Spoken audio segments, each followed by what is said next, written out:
Welcome, welcome sa bahay ni Kuya Mel. Welcome sa bahay ni Kuya Mel.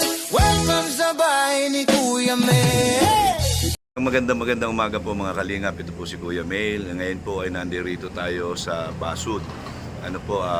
Nakita po kami ng nanay ni Vanessa at mayroong ipinaabot na tulong. So hindi na po ako nagpunta doon sa bahay nila dahil nandito lang sila sa may malapit sa crossing ng Basud. So dito na lang kami nagkita. Ayan, at meron pong gustong linawin po yung nanay ni Vanessa po. Ito po ay walang kinalaman doon kay Vanessa kung hindi doon po sa nanay. So gusto niya lang po ng kalinawan. Ito po ay walang pananakot, walang panunuhol, kusang loob po na nagsalita. Nagulat nga ako at biglang nagsalita itong nanay ni Vanessa kasi pag nagkita kami nito, pagkabigay ko ng pera, umaalis na rin ako. Ganun lang po ako doon sa ospital. So ngayon po kausapin natin, pakinggan niyo po ang lahat ng sasabihin ng nanay ni Vanessa. So yan po, magandang umaga po. Yan, kamusta po kayo? Okay naman po. Gusto ko lang pong sabihin sa lahat ng nanonood, yung nagsasabi po nung araw na Sandali lang po, nanay, ito pong pagsasalita nyo na to ay meron po bang nagsabi sa inyo na magsalita kayo ng ganyan? May nagputos o may pananakot ba o mayroong kabayaran ba? Yan, ito po ba ay kusang loob nyo lang na sinasabi para malaman ng lahat? wala po ako sa akin nananakot at wala din pong nagsabi sa akin. Kusa po akong lumapit sa inyo. At ang sama po talaga sa loob ko. At para ba pong hinuhusgahan nila kasi ang pagkatao ko. Hindi ko po ginagawa itong ninegosyong anak ko.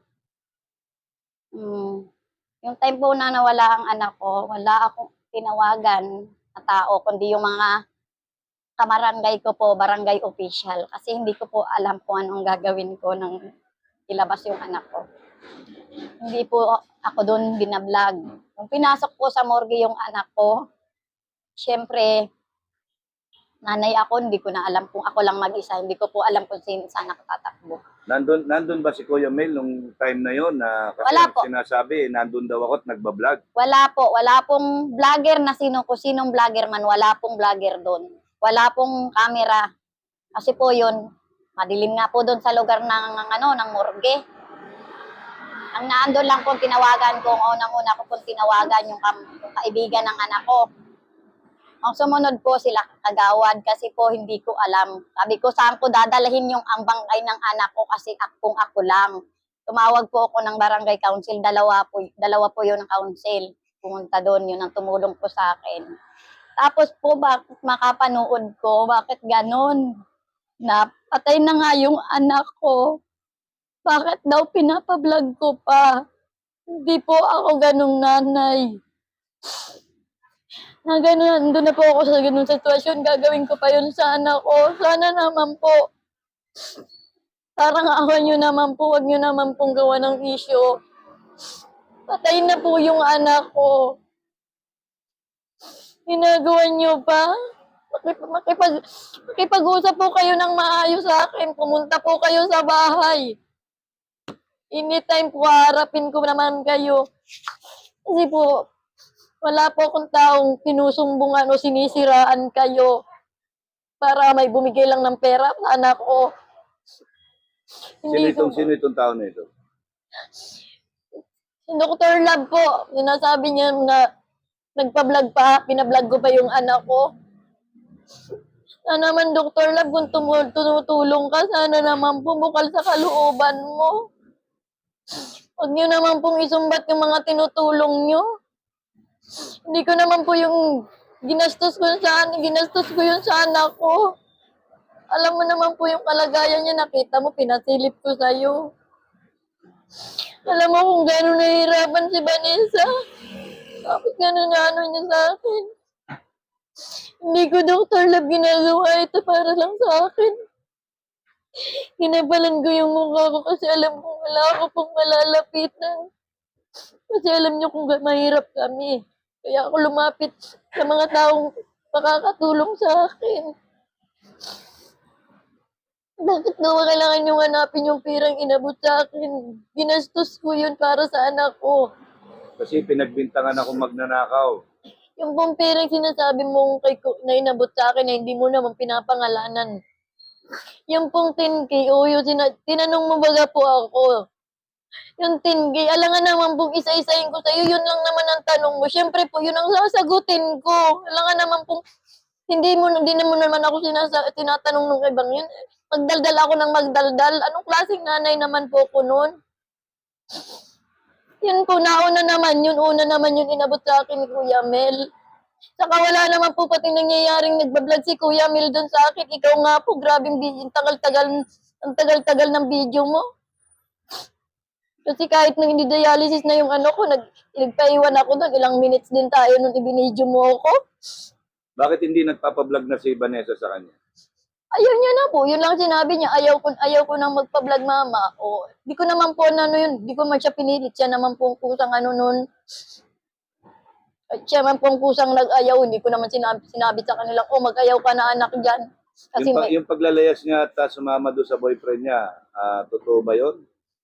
hindi naman po siya totaling kasi sabi niya, kasi mag-time na, magkaaway kami bilang mag-nanay. Pero yung pagmamahal ng isang nanay, hindi nawala sa anak ko.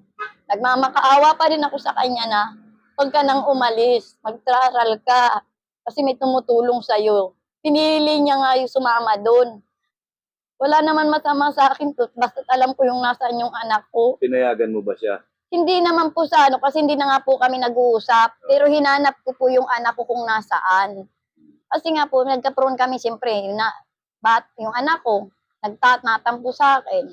Pero ibig sabihin, yung pag-alis niya na yon ay hindi dahil sa naging sutil siya o pasaway siya, kung hindi dahil sa kagustuhan niya. Opo.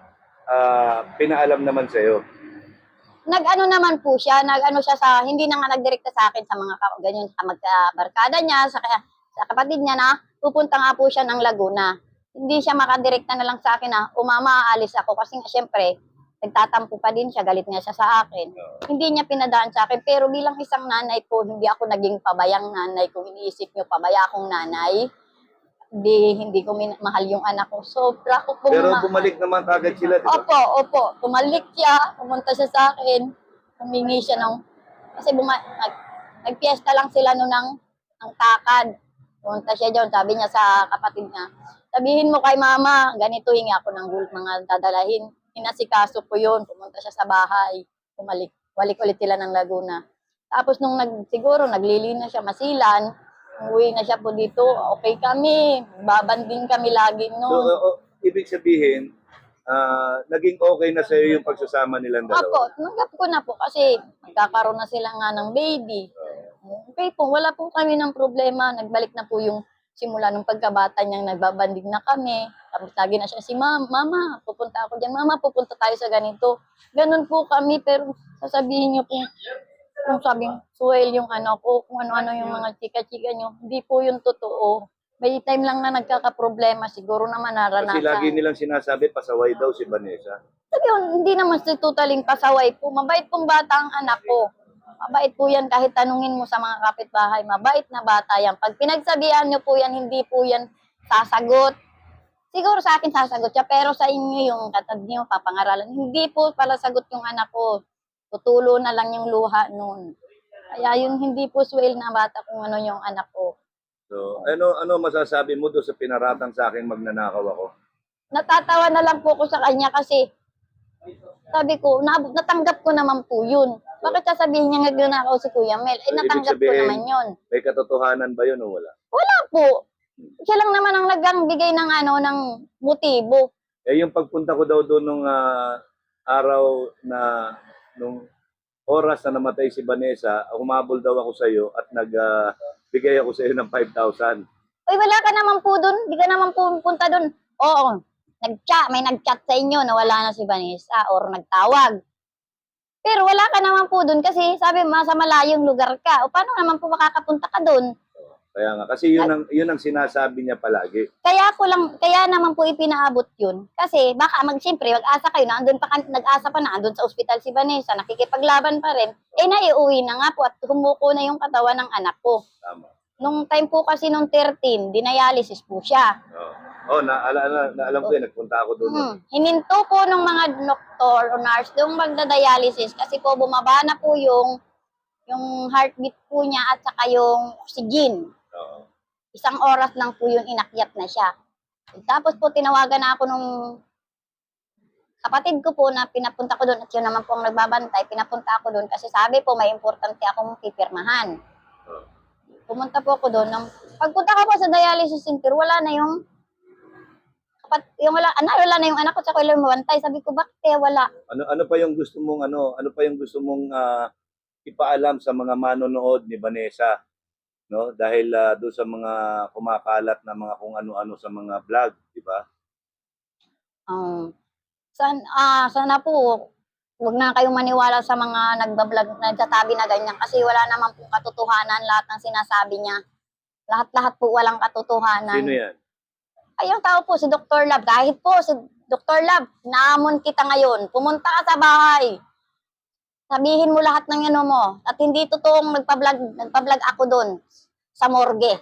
Yun lang naiinis po ako sa iyo. Kasi inaano mo na nagpa-vlog ako sa morgue na patay na nga si Vanessa. Irespeto nyo naman po yung anak ko. Konting respeto naman po. Please lang sana po. Yun lang naman inaano ko sa iyo. Sabi nyo po, habot ng yung makakaya, tutulungan nyo si Vanessa. Bakit ganyan po? Hindi naman na makapagsisig, hindi nyo makakausap. Ako yung kausap nyo, hindi na si Vanessa.